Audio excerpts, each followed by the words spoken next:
Okay, so after engaging them in art and craft, the next thing you want to do is reading. Reading keeps children engaged, very well engaged. So you want to get books for your children. I'm sure they have story books. Give them materials to read, age appropriate materials. Let them read, and at the same time, that will be you cultivating reading habits in them, which is very important in life. So try to get them to read, and in those times when they are reading, there are actually times where you can be by yourself, where you can do your work, where you can just relax and rest. It's only the very young ones that can't read that you can say, okay, let me read to them. Even your older children can read to your very young ones that can't read yet. Do you understand? So try to get your children engaged in reading. And then another thing is role play and pretend play. What do I mean by that? Yes, it's a very wonderful way to teach your children life skills, values, how to behave, how to comport themselves.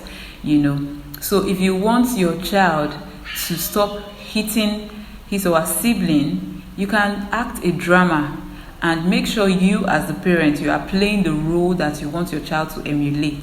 So in that drama, you're going to be showing your child why it's not good to hit, and you're going to be showing your child what he can do to comport himself if he finds himself tempted to hit. You want to teach your child how to greet. Your child is not greeting. You can do role play, pretend play. Just formulate a drama, act it, and you play the role of the person who is always greeting and all that. That way your children will get the message passed. They would receive the message you're trying to pass across to them. Do you understand? So role play and pretend play is very excellent. Try it, and it's very interesting. It's a great way to bond with your family. Another thing I would also want you to do is treasure hunting. You can hunt for treasures. You can get something nice, maybe a ball or a toy or something. Just put it in the pillowcase and throw it somewhere. Let everybody start looking for it. It will keep them engaged. They will search and search. Do you understand? That time is counting. You are doing your work, or if you want to join them. Do you understand?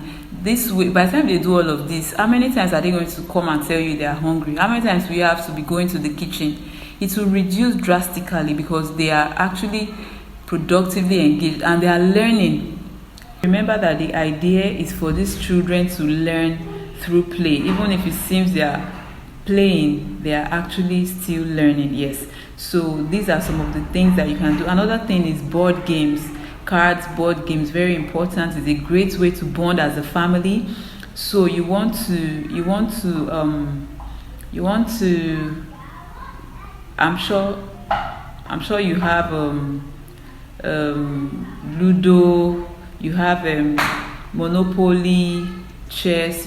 Board games are a great way to bond with your family, and it's also a great way to teach your children. It's a way to teach them how to think critically, how to use their initiative. Yes, so I highly recommend cards and board games for your family. Yes, so if you put all of this into practice, you will discover that you do not have to